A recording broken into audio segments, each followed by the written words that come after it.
Abend, bună seara, mă bucur că sunteți aici pentru rendezvous de seara.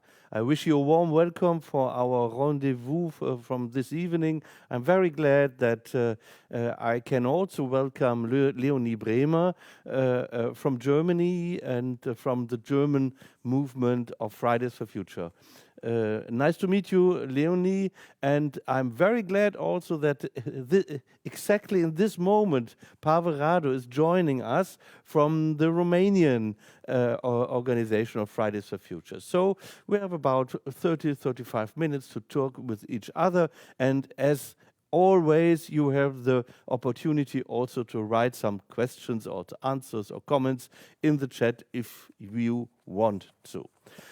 Just a word, because we still have two other rendezvous till Christmas next week with the writer Dana von Sofrien, and we will also speak about our ecological activity called Earth Speaker, which was one of the main activities of Germany during the time of the EU presidency. And I'm glad that this series of debates, of discussions will go on also next year in January.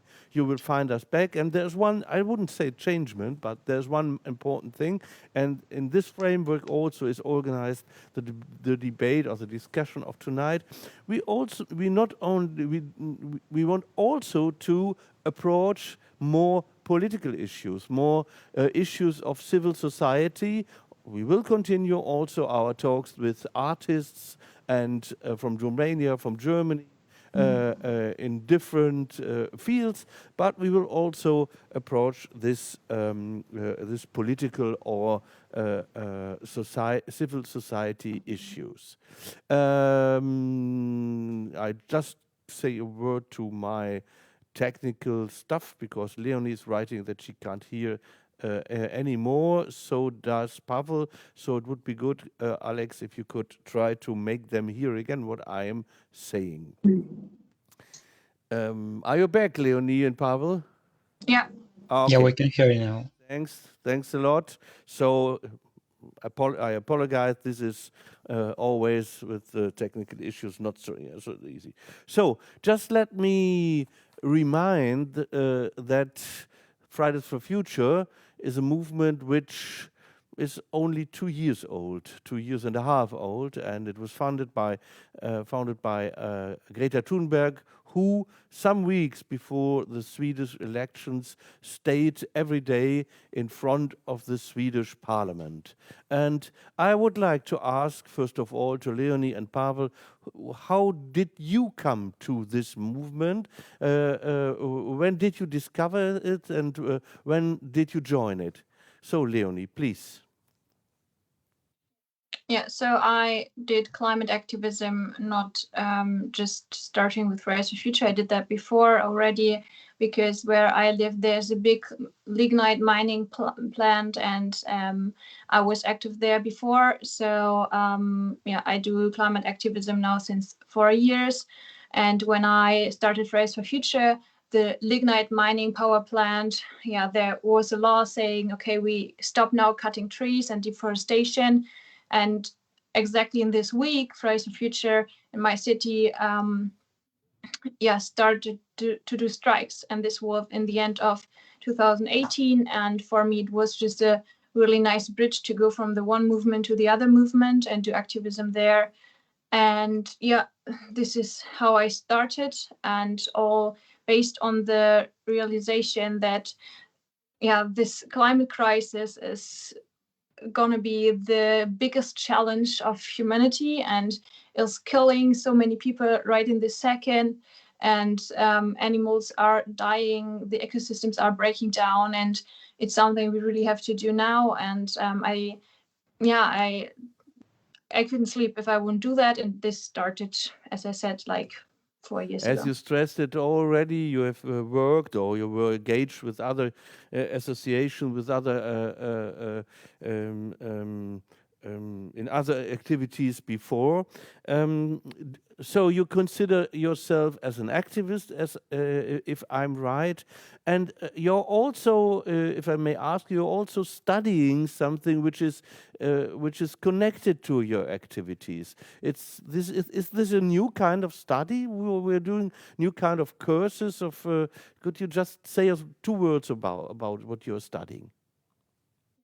Yeah, I'm just studying in my master's renewable energy technology, and yeah, that's what I do. And this is new? It's a new study, so this is existing since some years, and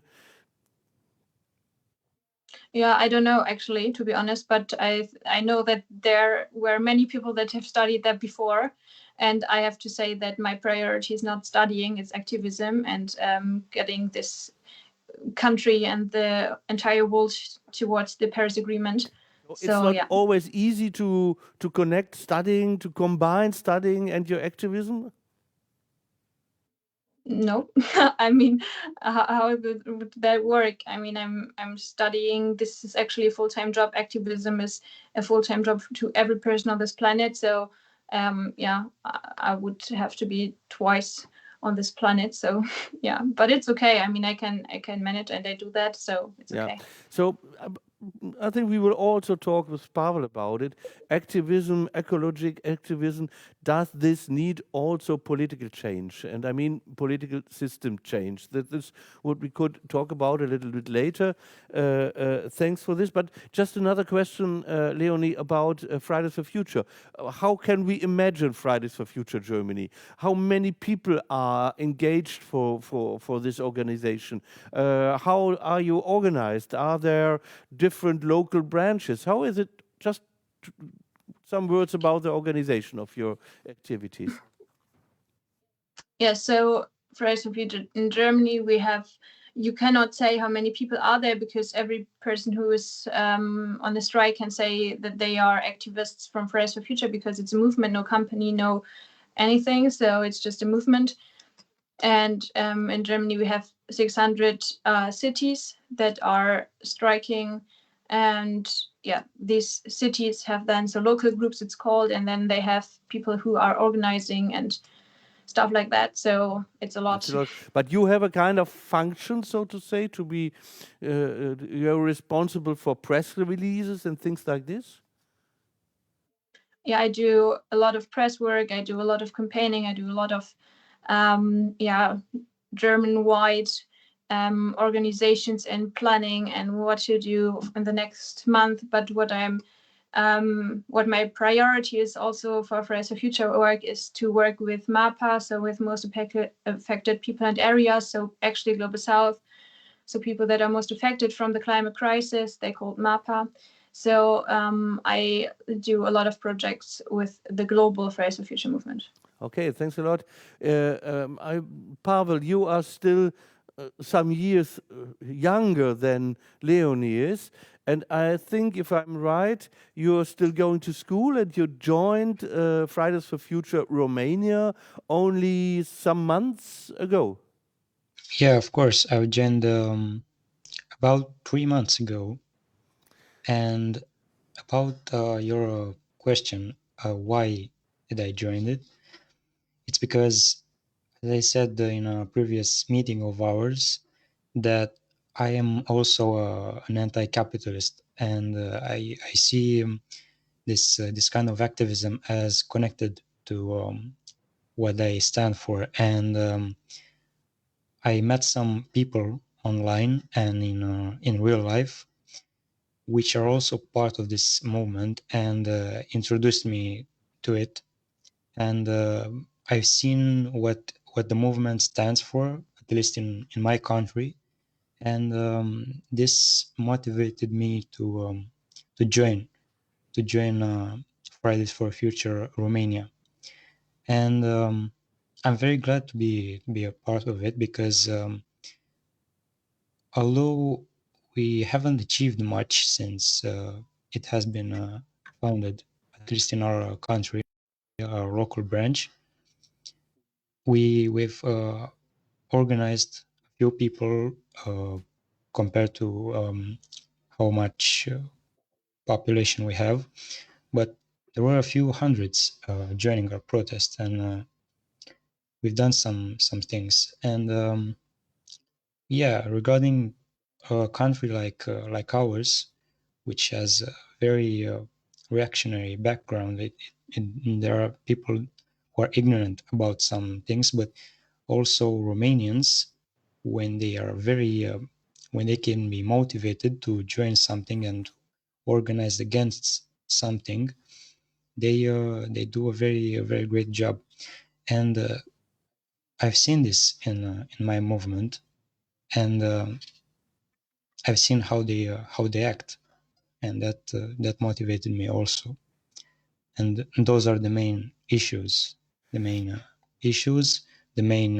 reasons why I joined, and a few things we've done. If I'm right, you're also writing online texts. You're publishing texts. You're writing, aren't you?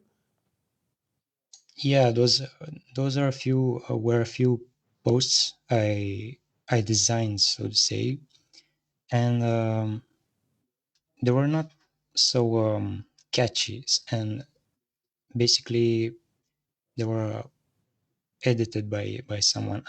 We have some students in our movement that are involved in editing and editing texts so they can be easily read by people. And yeah, that's what's happening with my so for you, with my writing writings. is in a certain way a kind of activism. You're also trying to write, to spread to spread news, to spread informations. Yeah, exactly, because people have to be aware of what we are, what we stand for, what's our theory on this phenomenon that is global warming and pollution, and we have to make people be aware of this of these things, and that's what I'm contributing. Yeah. So. And this would be a question for both of you. Certainly here now in this context and framework, we are very glad about your activism about it. But did you get also bad reactions in your surroundings, from your family, from the friends? Were there also negative reactions? Yeah, of course they are, but this doesn't matter really, because what we are fighting for is the climate crisis, and that it finally stops, that politicians and so much lobbying is going on in this world, and this brings people out of their comfort zone, and this makes sense, totally sense. And I mean, actually, when we strike, it's not the best thing in our entire life we could have imagined. I mean, standing up and saying things people are afraid to even hear is hard. And I mean, some of you are now already or have done it so much and so many times, so it's okay for now, but it always brings people out of their comfort zone. And yeah, I think it's just logical that this happens, but still it's not interesting at all when you have this huge climate crisis in front of you have to somehow solve. So yeah, people can be against it, but I think the movement is so strong and there are so many amazing people, so it doesn't matter in relation to this huge crisis that's just happening at this moment. I see.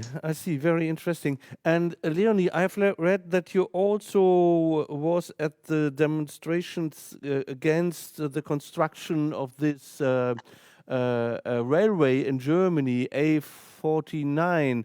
And if I am right, it was also there was a little bit of violence. There was a little bit of, I don't know, policemen wearing, putting away demonstrants and things like this. Were you in the core of this demonstration? So how did you act? Of course, I'm in the middle of this demonstration. I mean, it's sure that I'm in there, because what the hell is going on in Germany, that we are in this climate crisis. We have signed Paris, and we say we are about to reach the climate goal, and then we built a a fossil fuel industry, or not fuel, but a fossil industry for our cars, instead of trying to get this trains and climate neutral mobilization possible, and to just open this window in this system. No, instead Germany builds highways instead of trying to focus on railways for trains. It's insane. It's just I sometimes don't know if I should laugh or I should cry, because it's so But I can't really take them so serious. try to understand a little bit how Germany and maybe also Romania is functioning, is working. But this highway is a decision of a regional government, isn't it? It's the land of Hessen which decided about it.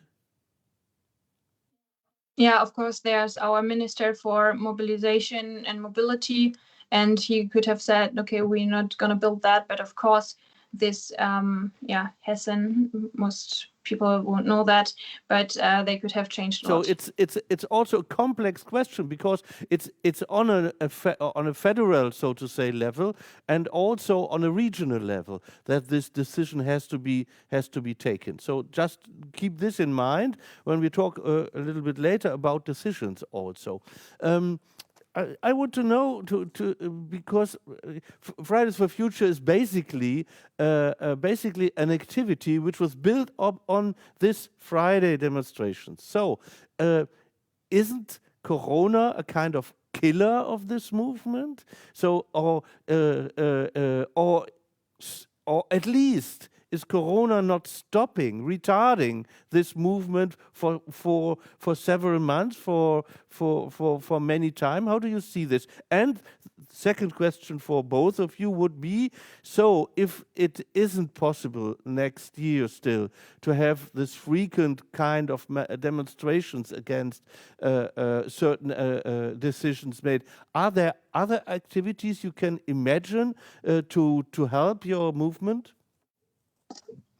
Maybe Pavel, could you start? Yeah, that's a very good question. In my country, for example, there's also this movement called Polluters Out of Romania, in this case.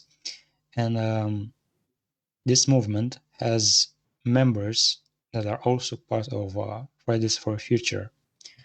And it can attract some new members, and it can form its own basis.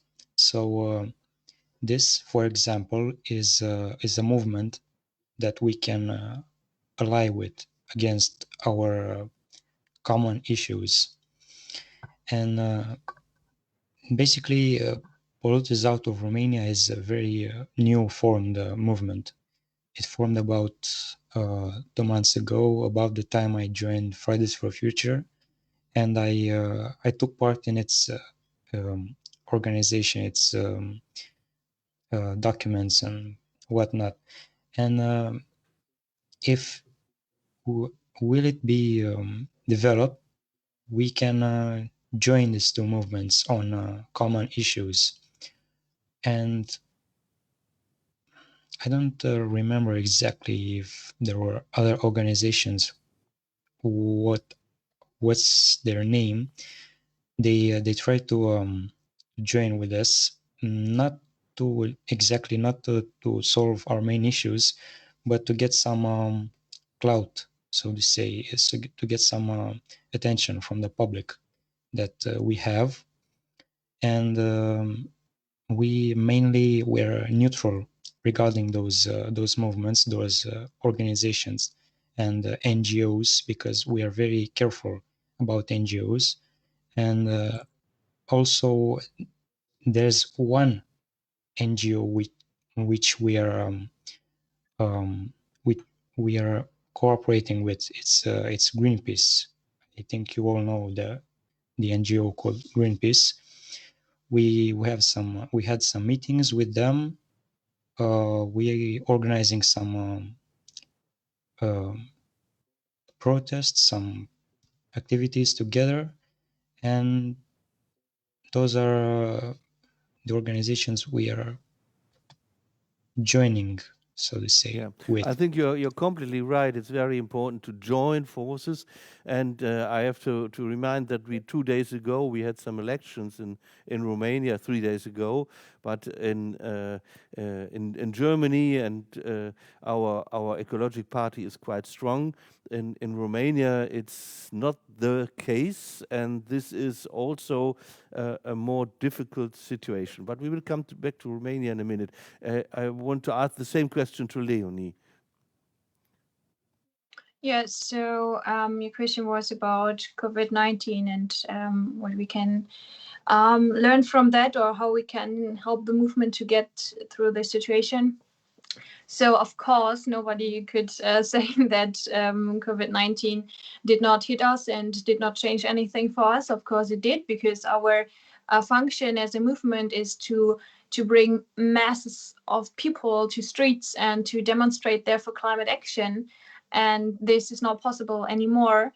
But this is no big deal, because we have been working the 1.5 years before that online so much, because we are a global movement, and this did work before that time as well. So we just have to think about how can we get this attention, how can we get this attention still, and how can we do campaigns online. And we still do it. On Friday there will be like hundreds and thousands of protests again, because the Paris anniversary, the 5th Paris anniversary, will be on the Saturday, so this week Saturday, and we will have a global strike again. And this works because we do COVID compatible strikes, and we do a lot of online actions. We have a promise, we have a website, we have webinars, we have workshops, how to mobilize and stuff to prepare for the next year. And this is maybe the answer to the second question: how can we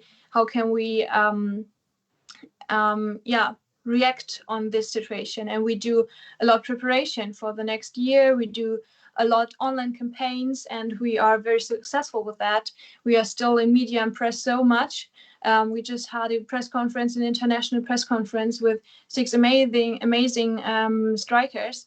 And so I think we are still pretty good in that, and we keep on. But still, as I said a little bit earlier, we have in Germany, we have a strong ecologic movement, and I think it's the only European country where a ecologic party is that strong, how in Germany. And still today I've read about a ranking of ecologic countries, and Germany was on the 19th the place after other countries like Morocco or Chile. So still we aren't this good. But do you hope, Leonie, that next year, when we have our elections, the federal elections in autumn, we will maybe have a government, a coalition from the ecologic party and the right-wing conservative parties? Do you hope that this could really change something? Of course, if our Green Party or so I think it's a really hard question, because no party at the moment is in line with the Paris Agreement, and it's not that the Green Party should just benefit from our movement. They have to really change their program as well. They have to be Paris compatible as well. And since it's a coalition, each party should be in line with the Paris Agreement. And since that is not given, Paris won't be something Germany can reach.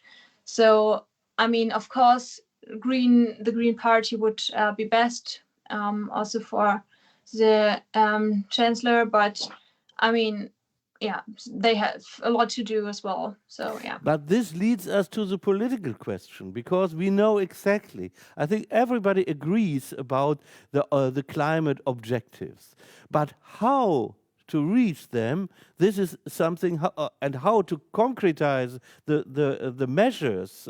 This is the most important thing. And every party, and this is maybe one of the main problems, every party who wants to be elected by a majority of people has also to take into consideration a little bit this majority and also the needs. And want to ask to Pavel, because you said it a little bit earlier, you said you're also anti-capitalistic activist. So you're joining these 2 points, so to say. This means, in my understanding, that you think that not only we as a society, as a democratic society, capitalistic society, has to change, we have to change, but we have also maybe to install another system as this capitalistic systems. Am I right? Is that what you are meaning? Yeah, those are very, very well connected. And indeed, it's a very complicated issue. It's complex, and it requires political activity towards this. And to me, it's not just a mean to get to the end, that is saving our planet, basically. It's also an end, because I don't want to seem like I'm opportunistic, but to get to socialism, to get the ideological consciousness of the people towards this, you also need to appeal to their awareness of climate change and pollution. And it requires not just a political change, but also an economic change, because you have mentioned about biological socialism. And I think that's kind of a pleonasm to say. And basically, a planned economy that is a part of socialism would not just fix what is wrong with pollution and climate change, but would set the economy so that it doesn't hurt the environment, so it doesn't try to reach profits in the detriment of our geographical environment. And that's a economical and political issue, but both issues have to be solved by political activity. And activists that are activists for climate change should join forces with anti-capitalist activists, leftists in general, radical leftists. Thanks a lot for this explanation. I think you're completely right, because we can't when we talk about anti-capitalistic, we can't say this is socialism, because at the end, you know, it also in Romania, socialism didn't treat, so to say, environment better than the capitalistic system did. Yeah? Maybe sometimes even the other way around. Yeah? So this wasn't a solution too. But I think the main problem is that our society is built on progress and on producing always more and more to be this rich as we are. So this is one of the main points, and maybe I'm a little bit schematic in this, but this is the points we have to solve. And that's why I also asked to Leonie, what do you think about this political issue? I mean, capitalism is built on resources, and resources are finite. So we cannot use resources our entire life, because at one moment they are just not there anymore, and this is what capitalism builds on. So what it means is that capitalism doesn't work if you want to tackle this climate crisis, and when we want to be aligned.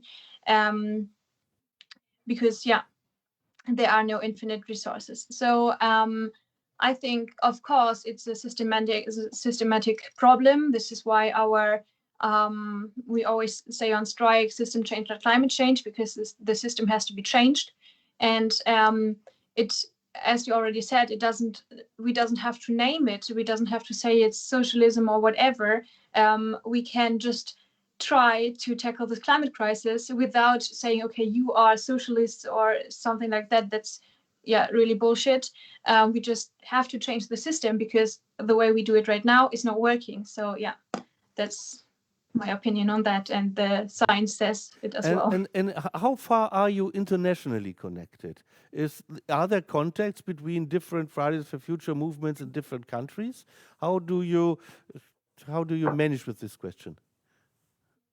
Yeah, sure. I mean, I just mentioned that we had a press conference with 6 countries, so of course we are connected and we speak a lot with each other. So it always depends on the person, because as I said earlier before, I am a lot doing with Global South people, so with MAPA, and I'm like literally every day I have conferences with them together, and we talk a lot, we call, stuff like that. Then I do a bit European stuff as well. So, for example, on Thursday, I go to Brussels and with the movement there. We are connected. Not every person is connected. Not every person has to be connected. That's totally fine. And but there's always the opportunity. And Pavel, do you wish to connect more to Western European Fridays for Future movement? Of course, because that's necessary for our survival, and that is our end, and that's a main issue to connect with the other organizations. And regarding our relationship with Western organizations of the movement, we haven't yet established very strong relationships, but we had done so with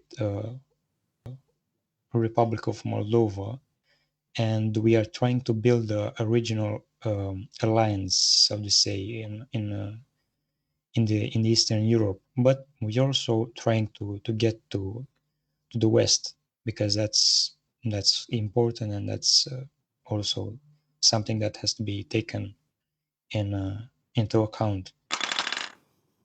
Yes, exactly. Yeah, good to know. And just to make a little bit also the promotion of our own institution, the Goethe-Institut, as many other foreign cultural institutes, we have a group of 15 here in Bucharest, are very engaged, very motivated to work with institutions, with movements like your movement, to help you to be present, to show yourself, to intervene. So this is also very interesting for us. And I'd like also to stress for our German public that Romania is, in my opinion, one of the countries in Europe with the biggest natural potential, so to say, big forests, rural campaigns, so many things also to protect, to help, and so on.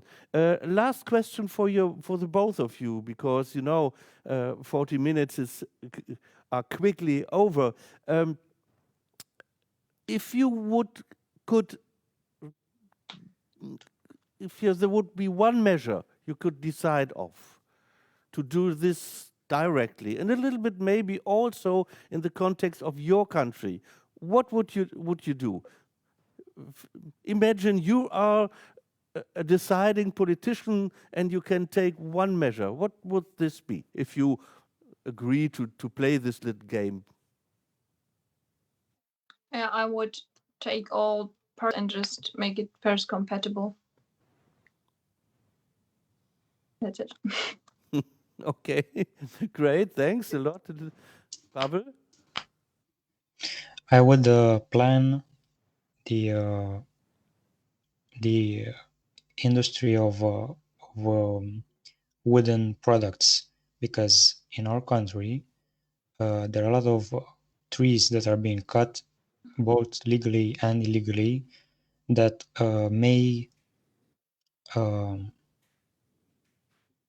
we may lose our forest potential, and those trees, all that wood is going to Austria, to Germany, to Western Europe, and some ghost corporations that we might don't know of are basically using that those resources. And I would plan this this exploitation of resources so that we might know what's going on with it, how much can we cut each year so that we might have a sustainable forest sector, silvicultural sector of economy. And yeah, that's basically one example of what I do. It's the planning of silviculture. Thanks a lot. I mean, this is really a very specific point also for Romania, but it's very true what you say. This kind of wood mafia, so to say, and this is very important to change here in Romania. I would like to thank you a lot. It was a very interesting discussion between the three of us, and we hope that you will have success, that you will restart, so to say, the Fridays for Future, and that we will also, and let me say we have also some hope, some little hope after the election of Joe Biden, that also the states will join us again in our common efforts for the climate, and we will hope that we will change things together. And as I said, foreign cultural institutes at the Goethe-Institut are very engaged in this process, and so I just hope success, and we see again soon. Thanks, Leonie. Thanks, Pavel, for the time. Yeah, let's hope that we can change the world. Thank you. Thank you. Bye-bye. Let's see again next week for another rendezvous with the writer Dana von Soufrien. Thanks a lot, and I wish you a nice evening. Bye. Good evening.